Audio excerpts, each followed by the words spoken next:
Shalom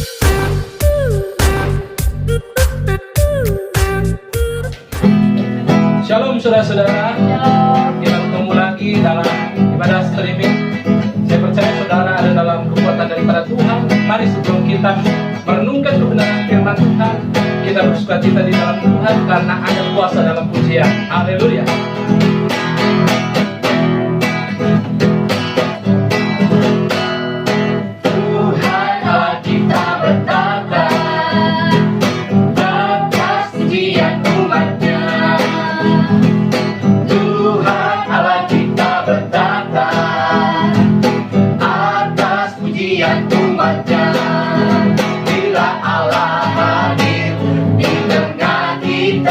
Kuasanya mengalir dengan dahsyatnya. Tuhan Allah kita bertata atas pujian umatnya. Tuhan Allah kita bertata atas pujian umatnya. Bila Allah hadir di tengah kita, kuasanya mengalir dengan dahsyatnya. Ada kuasa dalam pujian, termanggillah segenap hati dan jiwa. Sebab ada kuasa dalam pujian yang sanggup membungkam kekuatan lawan.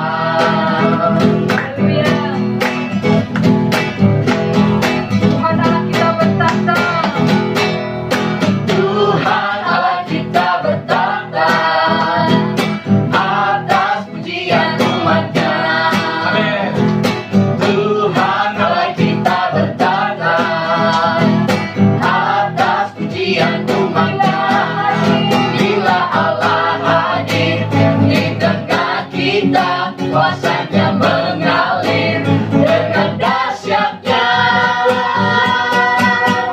Ada kuasa dalam pujian, bernyanyilah segenap hati dan jiwa. Sebab ada kuasa dalam pujian yang sanggup mengungkap kekuatan lawan.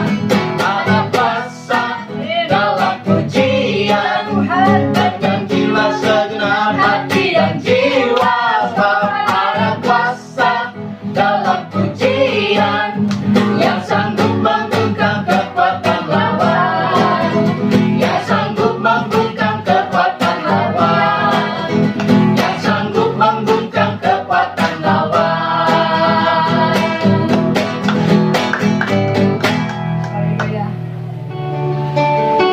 Haleluya. Biar kiranya pujian ini memberikan pengertian yang dalam kepada kita bahwa ada kuasa di dalam pujian tatkala kita naikkan pujian dengan segenap hati kita.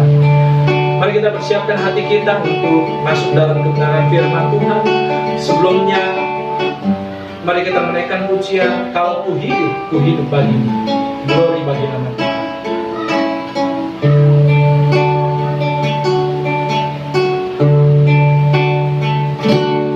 Yesus, kau kebenaran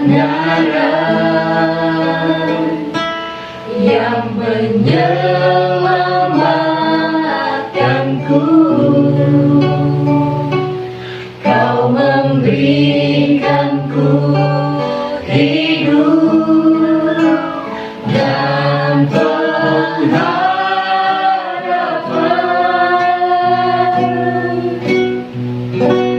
Ku ikut kehendak-Mu,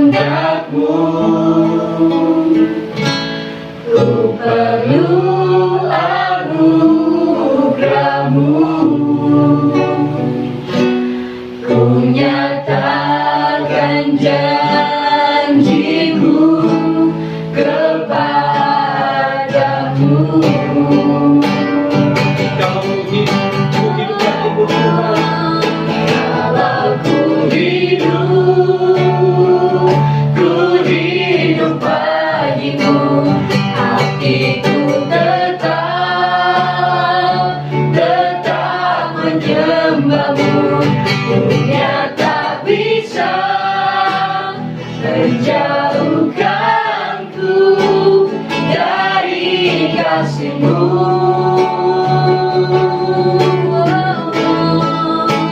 Selama ku hidup bagimu, mataku tetap memandangmu. Dunia tak bisa menjauhkanku dari kasih-Mu. Katakan sekali lagi bersama-sama, Yesus kau kebenaran. Yesus kau kebenaran yang menyelamatkanku. Kau memberikanku hidup dan pengharapan.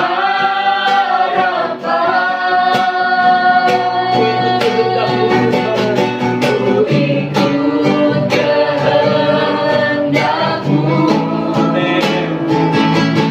Ku perlu anugerah-Mu. Ku nyatakan janji-Mu kepadamu. Ini pimpin kami di hadapan Tuhan. Dalam ku hidup bagimu, hatiku tetap menyembah-Mu. Dunia tak bisa menjauhkanku dari kasih-Mu.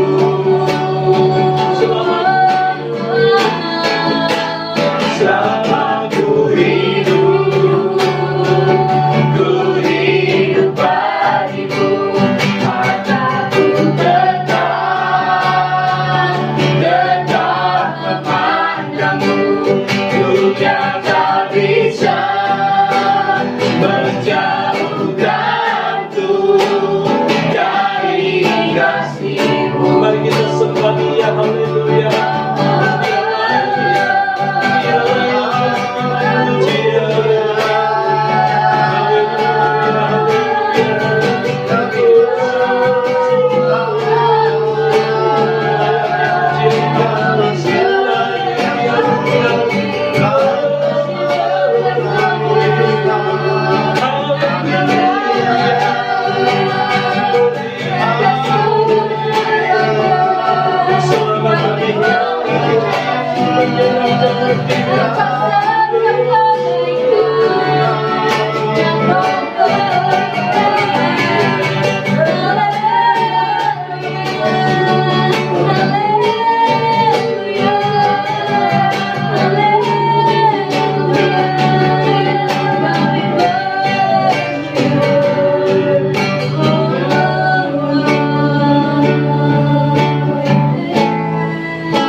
Kalau hidupku hidup bagimu Tuhan. Kalau ku hidup bagimu, hatiku tetap menyembah-Mu. Dunia tak bisa menjauhkanku dari kasih-Mu.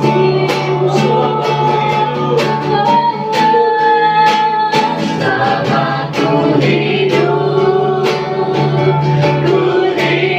bagimu, mataku tetap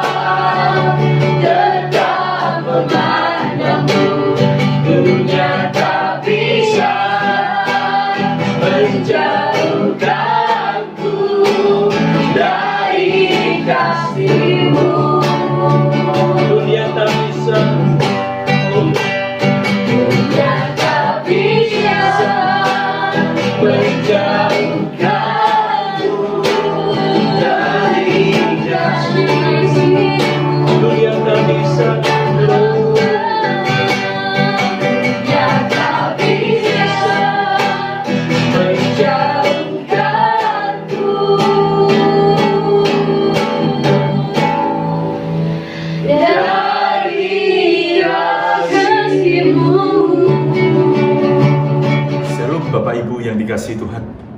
Sebelum kita mendengarkan akan kebenaran firman Tuhan, mari kita tundukkan kepala, kita berdoa. Bapa di dalam surga, kami mengucap syukur dan terima kasih Tuhan untuk segala berkat kasih anugerah-Mu. Saat ini kami mau duduk diam Tuhan, mendengarkan akan kebenaran firman-Mu. Biarlah kebenaran firman-Mu ini Tuhan menuntun kami terus ke jalan-Mu yang benar. Berilah kami hikmat marifat-Mu Tuhan, beri kami pengertian, dan mampukan kami ya Tuhan untuk mengikuti tuntunan Roh Kudus sehingga hidup kami berkenan kepadamu. Terima kasih Tuhan, kami sambut kebenaran firman-Mu di dalam nama Tuhan Yesus Kristus. Haleluya. Amin. Amin. Bapak Ibu yang dikasihi Tuhan, ada seorang pria Amerika berkulit hitam bernama Nicky Crash. Nicky Crash ini sejak kecil dibesarkan oleh mamahnya yang berprofesi sebagai dukun. Bahkan dukun yang mempraktekkan brujeria. Brujeria di dalam bahasa Spanyol artinya sihir. Ibunya dukun yang berpraktek sebagai penyihir. Sejak kecil Nicky Crash ini sangat nakal, sehingga mamahnya menjuluki dia dengan sebutan anak setan. Setelah Nicky berusia 16 tahun, sudah dianggap dewasa, oleh mamahnya dikirim ke New York untuk tinggal bersama-sama dengan kakaknya. Mereka tinggal di daerah pinggiran kota New York yang semua penduduknya berkulit hitam. Dan kehidupan di sana memang sangat sulit, sehingga Nicky sulit mendapatkan pekerjaan, dan akhirnya dia bergabung dengan satu geng yang disebut Mau Mouse. Geng ini sangat disegani, sangat ditakuti oleh orang-orang kota New York. Setelah bergabung di dalam geng ini, dalam waktu 6 bulan, Nicky Crash diangkat menjadi ketua geng. Beberapa waktu kemudian, ada seorang pendeta yang bernama David Wilkerson. David Wilkerson ini bertemu dengan Nicky Crash. Dia mengatakan, Tuhan mengasihi engkau, Tuhan mencintai engkau, bertobatlah. Begitu mendengar kata-kata pendeta yang baru dikenalnya ini, Nicky menanggapi pernyataan itu, perkataan pendeta itu dengan menampar dia dan mengusir dia pergi. Namun pada sore harinya, pendeta David Wilkerson ini kembali menemui Nicky. Dia kembali mengucapkan kata-kata yang sama. Tuhan mengasihi engkau, Tuhan mencintai engkau, bertobatlah. Nicky Crash sangat marah. Dia memukul pendeta ini dan mengusirnya pergi, bahkan mengancam, bila engkau berani berkata-kata lagi, saya akan bunuh engkau, saya akan cincang engkau. Tetapi Wilkerson dengan bersenyum, dia mengatakan, sekalipun engkau membunuh aku, engkau memutilasi diriku sampai menjadi ribuan keping, tiap-tiap bagian tubuhku ini akan tetap tersenyum dan mengatakan kepadamu, Tuhan mengasihi engkau, Tuhan mencintai engkau, bertobatlah. Sungguh Nicky sangat kesal, dan akhirnya pendeta Wilkerson ini diusir pergi. 2 minggu kemudian, terdengarlah oleh Nicky Crash bahwa pendeta David Wilkerson ini kembali ke daerahnya dan telah menyewa gelanggang arena yang biasa dipakai untuk tinju, pertandingan tinju. Dia menyewa tempat ini untuk mengadakan kebaktian kebangunan rohani. Niki sangat kesal. Niki mengajak 2 orang anak buahnya datang ke tempat acara tersebut. Niki hendak mengobrak-abrik acara KKR itu. Tetapi apa yang terjadi begitu Niki sampai ke tempat acara, ia mendadak berubah. Dia terdiam, dia duduk di bangku acara tersebut. Bahkan ketika ada panggilan altar call, Niki maju ke depan meminta didoakan. Keesokan harinya, Niki dengan 2 orang anak buahnya ini datang ke kantor polisi. Dia menyerahkan senjata-senjata tajamnya, parang, golok, belati, ya, pistol, semuanya diserahkan ke polisi, dan dia mengatakan, saya bertobat dan saya akan mempelajari Alkitab. Benar, setelah itu Niki Kras pergi ke Bible College. Dia belajar Alkitab dan akhirnya Niki Kras menjadi seorang pengkhotbah, dan dia kembali ke sarang daripada Mau Maus. Dia mempertobatkan ketua geng Mau Maus yang bernama Israel Navars. Itulah Bapak Ibu yang dikasihi Tuhan, pertobatan yang sejati dari seorang gangster yang sangat disegani dan sangat ditakuti di kota New York. Atas dasar itulah Bapak Ibu yang dikasihi Tuhan, hari ini di dalam kesempatan ini saya akan menyampaikan kebenaran firman Tuhan dengan judul pertobatan yang sejati di dalam Kristus Yesus. Pertobatan yang sejati di dalam Kristus Yesus didasarkan pada Injil Matius 4 ayat yang ke-17. Injil Matius 4 ayat yang ke-17, demikian firman Tuhan. Sejak waktu itulah Yesus memberitakan, bertobatlah sebab kerajaan surga sudah dekat.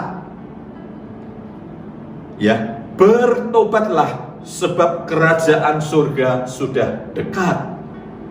Kalimat bertobatlah sebab kerajaan surga sudah dekat, inilah kalimat yang mula-mula, yang pertama kali diucapkan oleh Tuhan Yesus ketika dia memulai pelayanannya. Bahkan di setiap acara, di setiap pengajaran, di setiap khotbah-khotbahnya, dimanapun Yesus berada, Yesus senantiasa menekankan, bertobatlah sebab kerajaan surga sudah dekat. Inti daripada pengajaran Yesus juga adalah pertobatan. Yesus menghendaki kita semua untuk mengalami pertobatan, sebab kerajaan Allah sudah dekat. Bapak Ibu yang dikasihi Tuhan, mendengar kata pertobatan, mendengar kata bertobat, sesungguhnya kita sudah sangat familiar. Istilah bertobat itu sudah kita sering kali dengar. Bahkan hampir semua agama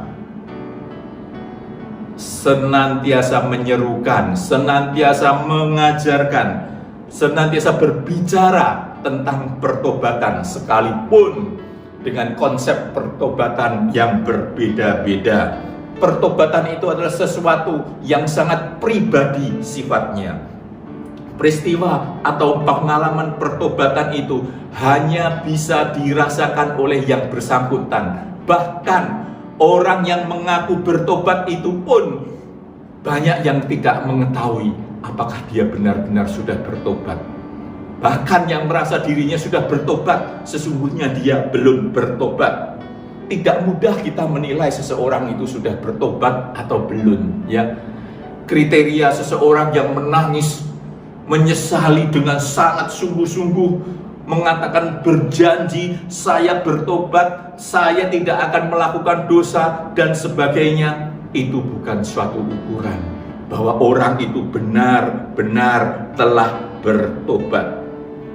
Sebenarnya pertobatan itu lebih menunjukkan kepada adanya perubahan konsep pikiran. Seseorang yang mengaku bertobat, pola pikirnya seseorang itu harus mengalami perubahan. Kalau pola pikirnya berubah, maka seluruh perbuatannya dan seluruh gaya hidupnya dia akan berubah. Sebaliknya, pertobatan kalau hanya sekedar supaya Tuhan menyelesaikan masalah-masalah duniawinya yang fana, itu namanya pertobatan yang palsu. Kalau seseorang bertobat dengan berharap supaya dia tidak mengalami permasalahan dalam hidupnya, supaya dia diberkati Tuhan dan sebagainya, itu bukan pertobatan. Itu adalah pertobatan palsu. Jadi pertobatan yang sejati harus diikuti dengan adanya perubahan pikiran dan perilaku orang yang bertobat tersebut. Pertobatan yang sejati adalah perubahan pikiran yang berdampak seseorang itu menjadi tidak sama lagi dengan dunia ini. Ya, Rasul Paulus mengatakannya di dalam Roma 12 ayat 2. Orang yang tidak serupa dengan dunia ini, jangan diartikan bahwa secara kasat mata dia berbeda. Bukan penampilan, bukan fisiknya berbeda, bukan apapun yang dia kenakan di dalam dirinya yang berbeda, tetapi pola pikirnya, budinya yang benar-benar mengalami perubahan yang kemudian diikuti dengan perubahan perilaku, perbuatan, dan gaya hidupnya. Untuk bisa mengalami pertobatan yang sejati, ya, bukanlah sesuatu yang gampang, bukan sesuatu yang sederhana, dan pertobatan itu tidak mudah dilakukan. Pertobatan yang sejati adalah sesuatu yang benar-benar sukar dan tidak mudah dilakukan, membutuhkan tekad yang sungguh-sungguh, tekad yang kuat, bahkan butuh perjuangan yang gigih untuk memperoleh pertobatan yang sejati. Untuk itu kita perlu memahami apa yang menghambat yang menyulitkan seseorang itu bisa mengalami pertobatan yang sejati. Yang menyebabkan seseorang untuk mengalami pertobatan sejati ini, hambatannya adalah yang pertama, karena kita ini adalah manusia yang berdosa. Kita semua adalah manusia yang berdosa, dan sebagai manusia yang berdosa, dalam diri kita pastinya mengalir hasrat kekuatan yang bertentangan dengan kehendak Tuhan. Tetapi kita harus tahu bahwa kita dipanggil oleh Tuhan agar terus-menerus berusaha untuk dapat hidup yang berkenan kepadanya. Kita membaca di dalam 2 Korintus 5 ayat 9. 2 Korintus 5 ayat yang ke-9 dan ke-10. 2 Korintus 5 ayat ke-9 dan 10. Demikian firman Tuhan, sebab itu juga kami berusaha, baik kami diam di dalam tubuh ini maupun kami diam di luarnya, supaya kami berkenan kepadanya. Sebab kita semua harus menghadap tahta pengadilan Kristus, supaya setiap orang yang memperoleh apa yang patut diterimanya sesuai dengan yang dilakukan dalam hidupnya ini, baik atau jahat. Kita dipanggil oleh Tuhan agar terus berusaha untuk dapat hidup yang berkenan kepada Tuhan. Pertobatan memang sulit. Pertobatan itu tidak gampang, sebab di sepanjang kehidupan kita di dunia ini manusia selalu diperhadapkan dengan peperangan-peperangan rohani, peperangan melawan iblis, peperangan melawan cara hidup atau gaya hidup dunia, peperangan melawan kedagingan kita sendiri. Itulah 3 musuh besar yang harus dihadapi manusia hari lepas hari apabila ia benar-benar ingin mengalami pertobatan yang sejati. Iblis itu selalu berusaha sedemikian rupa untuk menarik manusia sejauh mungkin dari jalan-jalannya Tuhan, dan supaya manusia itu terus-menerus menuruti, memuaskan keinginan dagingnya. Kita harus melawan terhadap iblis. Hal yang terpenting kalau kita melawan iblis, kita adalah harus tunduk kepada Tuhan. Tanpa memiliki ketundukan kepada Tuhan, kita tidak akan mampu menghadapi godaan-godaan dari iblis. Ya, sebagai contoh Tuhan Yesus sendiri, ketika dia pada awal pelayanannya, ketika dia hendak memulai pelayanannya sesudah melakukan puasa 40 hari, dalam kondisi lelah, dalam kondisi lapar dan dahaga, iblis menggunakan kesempatan itu untuk menawarkan kepada Tuhan Yesus, "Bukankah engkau anak Allah? Engkau lapar? Jadikanlah batu-batu ini roti yang sedap, roti yang enak untuk engkau makan." Tetapi Tuhan Yesus tunduk kepada Tuhan. Dia ingat akan kebenaran-kebenaran yang Tuhan firmankan. Manusia tidak hanya makan dari roti, tetapi dari setiap firman Tuhan. Amin. Kita membutuhkan kekuatan dari Allah untuk dapat melawan iblis. Ya, di dalam Yakobus 4 ayat yang ke-7 dikatakan, "Karena itu tunduklah kepada Allah, lawanlah iblis, maka ia akan lari daripadamu." Ya, lawanlah dia dengan iman yang teguh. Lawanlah dia dengan iman yang teguh. Di dalam peperangan menghadapi dunia, kita harus berpegang pada iman percaya kita. Tidak ada istilah lagi untuk kompromi dengan dunia ini. Firman Tuhan di dalam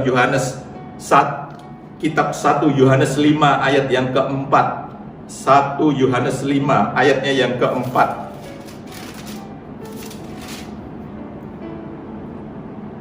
Dikatakan, "Dan inilah kemenangan yang mengalahkan dunia." Apa? Iman kita.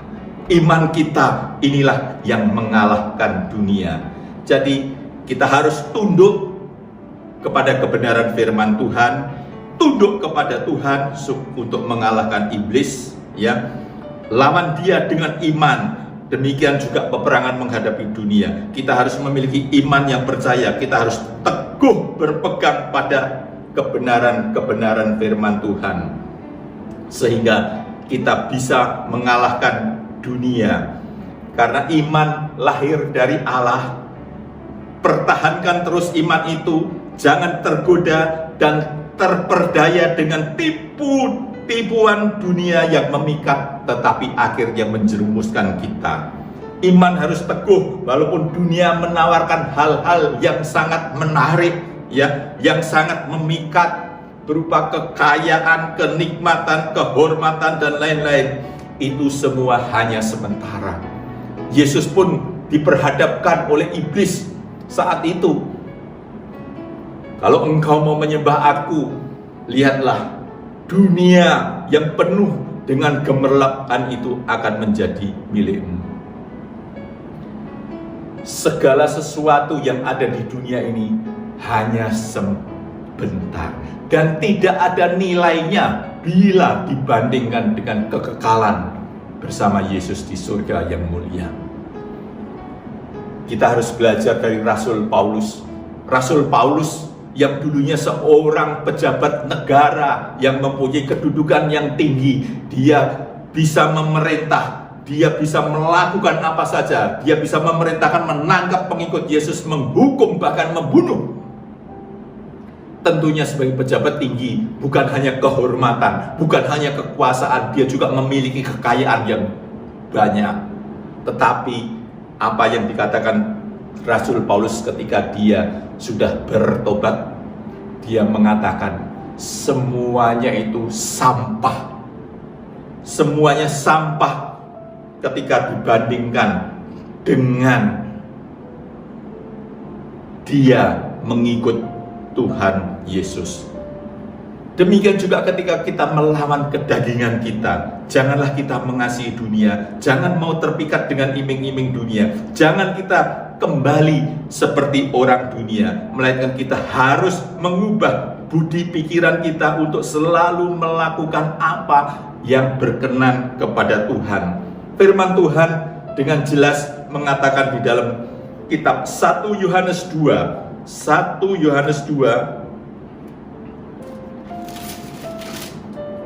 ayatnya yang ke-15 sampai dengan 17, demikian firman Tuhan.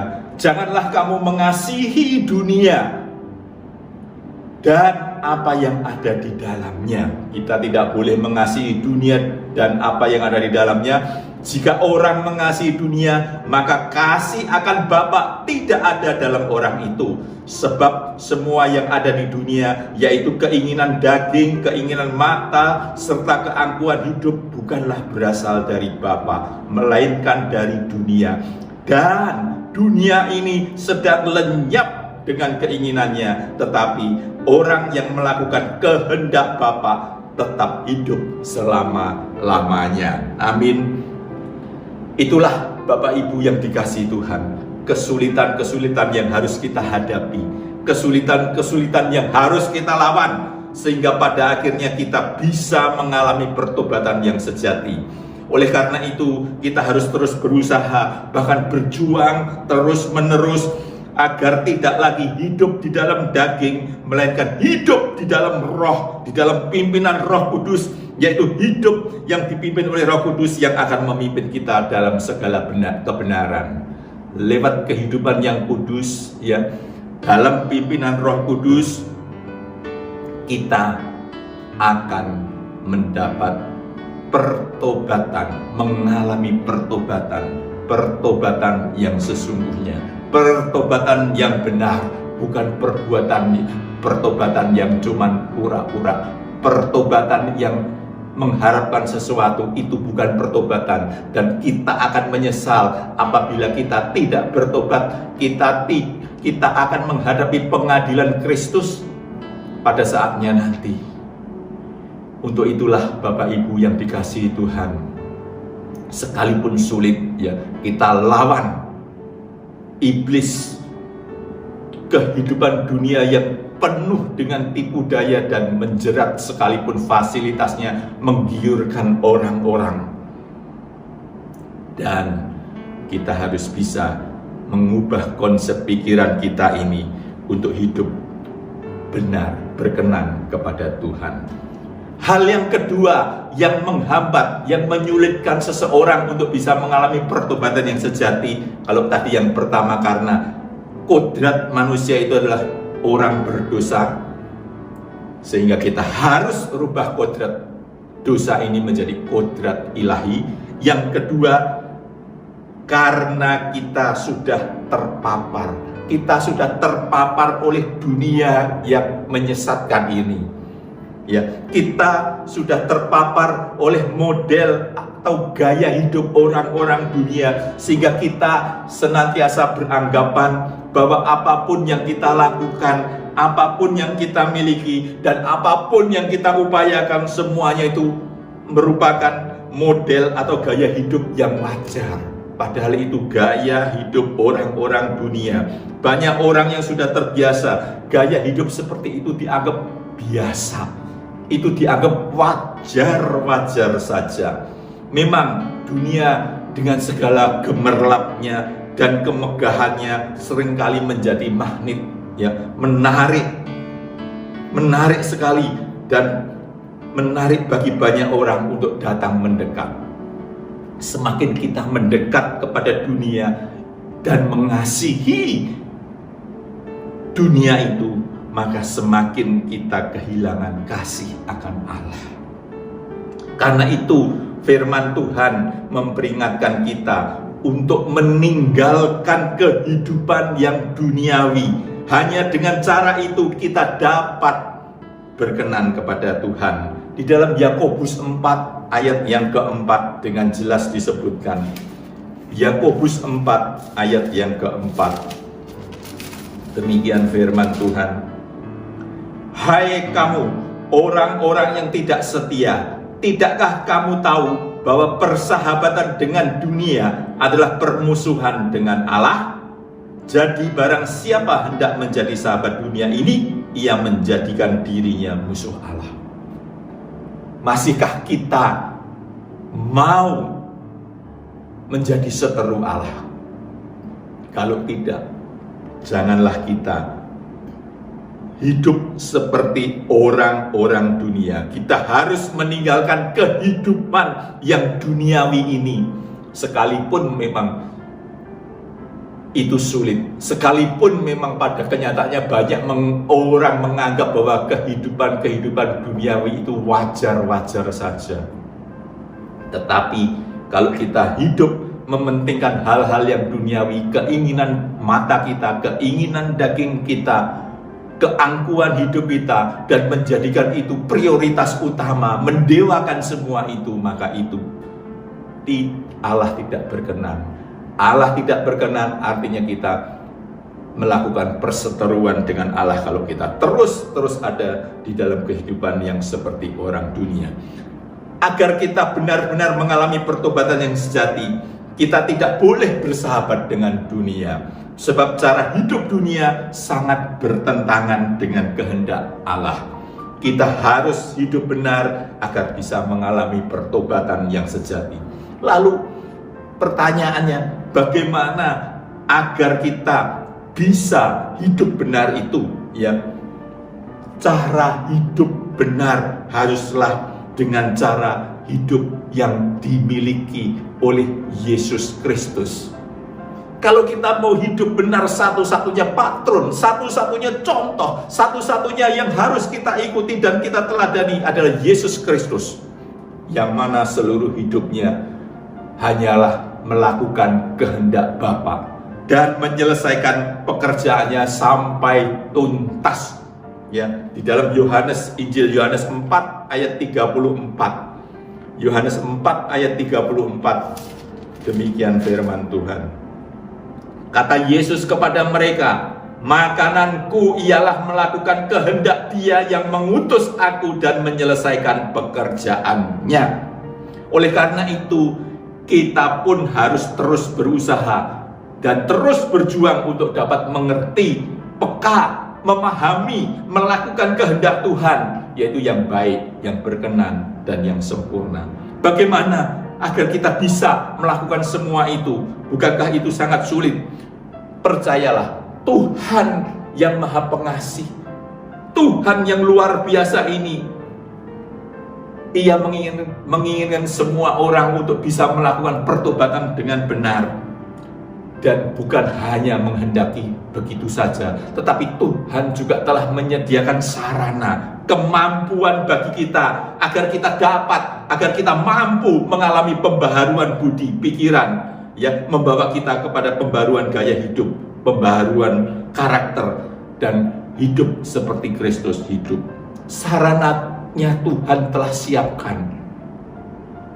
Sudahkah kita mengerjakannya? Sudahkah kita memakainya?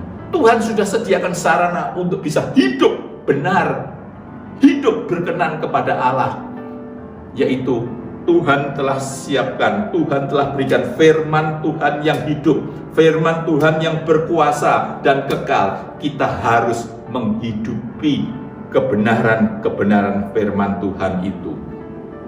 Bahkan kita menghidupi itu artinya setiap saat, ya, seumur hidup kita menghidupi, melakukan, bagaimana melakukan seperti apa yang Tuhan kehendaki. Kalau kita tidak pernah membaca firman Tuhan, kita tidak pernah mendengar firman Tuhan, kita tidak pernah merenungkan firman Tuhan, bagaimana kita bisa menghidupi firman Tuhan yang hidup itu. Karena itu saya sangat mengharapkan kita semua bisa benar-benar setiap hari, bahkan setiap saat membaca kebenaran firman Tuhan dengan sungguh-sungguh, memahami kebenaran firman Tuhan itu dengan benar, sehingga kita tahu apa yang menjadi kehendak Tuhan. Sekalipun kita sudah tahu kehendak Tuhan, kalau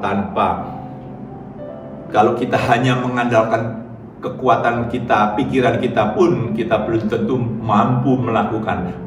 Karena itu Tuhan juga memberikan sarana, Dia memberikan Roh Kudusnya, Rohnya Dia sendiri ada di dalam hati kita. Bukankah tubuh kita ini adalah bait Allah, ya? Di dalam 1 Korintus 6 ayat 19 dikatakan tubuh kita ini adalah bait Allah. Dan kalau Roh Kudus ada di dalam hidup kita, Dia yang akan menuntun kita, Dia yang akan terus mengajar kita, mengingatkan kita untuk melakukan hal-hal yang telah kita pahami, yang telah ada di dalam firman Tuhan ini. Roh Allah akan memimpin di dalam segala kebenaran. Karena itu kita harus bisa peka terhadap tuntunan Roh Kudus, mengikuti tuntunan Roh Kudus, jangan ngeyel, ya. Kalau kita mendengar sesuatu, ketika kita hendak melakukan sesuatu, Roh Allah, Roh Kudus yang ada di dalam hati kita akan mengingat, jangan lakukan itu. Itu bukan kehendak Allah. Tetapi kalau kita tidak peka, kita tidak mendengar, ini kan cuman sekali doang, ini kan dosa kecil. No. Ikuti tuntunan Roh Kudus. Kita mengenal, membaca, memahami firman Tuhan dan mengikuti tuntunan Roh Kudus, kemudian Allah memberikan sarana yang ketiga, yaitu lewat penggarapan dari Tuhan itu sendiri, lewat segala peristiwa yang terjadi di dalam kehidupan kita sendiri, karena Allah turut bekerja dalam segala sesuatu untuk mendatangkan kebaikan. Jadi kita perlu setiap hari merefleksikan, apa sih yang tadi sudah aku lakukan, apa yang akan aku lakukan, apa yang telah aku lakukan itu apakah benar berkenan kepada Allah.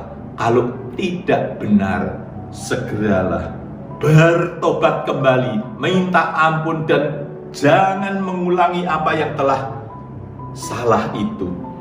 Lewat penggarapan Allah ini, ya, dalam kehidupan kita sehari-hari, kita akan bisa menjalani kehidupan dalam pertobatan yang sejati, karena kita telah hidup dalam perkenanan Allah. Bapak Ibu yang dikasihi Tuhan, milikilah pertobatan yang sejati di dalam Kristus Yesus. Sadari kita orang berdosa yang harusnya berujung pada maut, mati dalam kekekalan di neraka. Namun bagi kita yang benar-benar percaya, Tuhan telah menganugerahkan keselamatan kekal di surga lewat penebusan Yesus Kristus. Keselamatan itu adalah anugerah, namun kita harus merespon dan mengerjakannya dengan takut dan gentar seumur hidup kita, melalui perubahan pikiran kita, dengan terus membaca, merenungkan kebenaran firman Tuhan, sehingga kita bisa mengerti, bisa memahami, mengikuti tuntunan Roh Kudus, yang pada akhirnya kita bisa menjadi seperti Tuhan Yesus Kristus. Dengan demikian kita tidak lagi menjadi seperti orang dunia, ya. Kita tidak terpengaruh dengan segala fasilitas dunia yang menyesatkan itu. Dan itulah pertobatan yang sejati. Amin.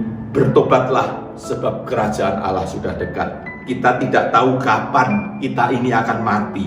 Selagi masih ada kesempatan, ayo kita berkemas-kemas, berbenah diri, hidup seperti Kristus hidup, kenakan pikiran dan perasaan Kristus yang hanya melakukan kehendak Bapa. agar kita berkenan di hadapannya, sehingga kita boleh bersama-sama dengan Tuhan Yesus di dalam kerajaan Allah, di dalam kekekalan, di langit yang baru, bumi yang baru. Haleluya, haleluya, amin, amin. Demikian kebenaran firman Tuhan. Mari kita tundukkan kepala untuk kita bersama-sama bersyukur kepada Tuhan. Bapa di dalam surga, kami bersyukur, kami berterima kasih untuk kebenaran firman yang telah Engkau sampaikan Tuhan. Tuhan, mampukan kami ya Tuhan untuk mengalami pertobatan yang sejati.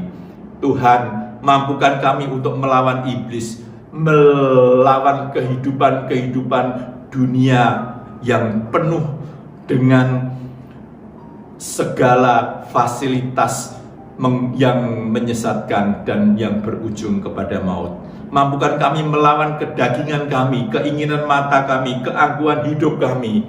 Ya Tuhan, jauhkan kami dari kehidupan dunia yang menyesatkan ini Tuhan. Tuhan, kami percaya ya Tuhan, lewat kebenaran firman-Mu yang telah Engkau sampaikan ini ya Tuhan, dan penundukan kami terhadap tuntutan Roh Kudus Tuhan.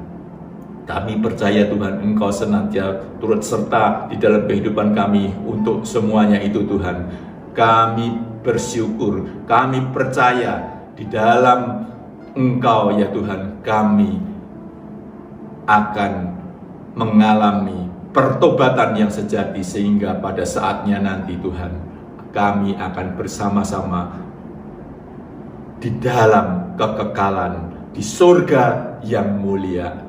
Terima kasih Tuhan buat kebenaran firman-Mu. Di dalam nama Tuhan Yesus Kristus kami alaskan doa dan ucapan syukur ini. Haleluya. Amin. Amin. Shalom.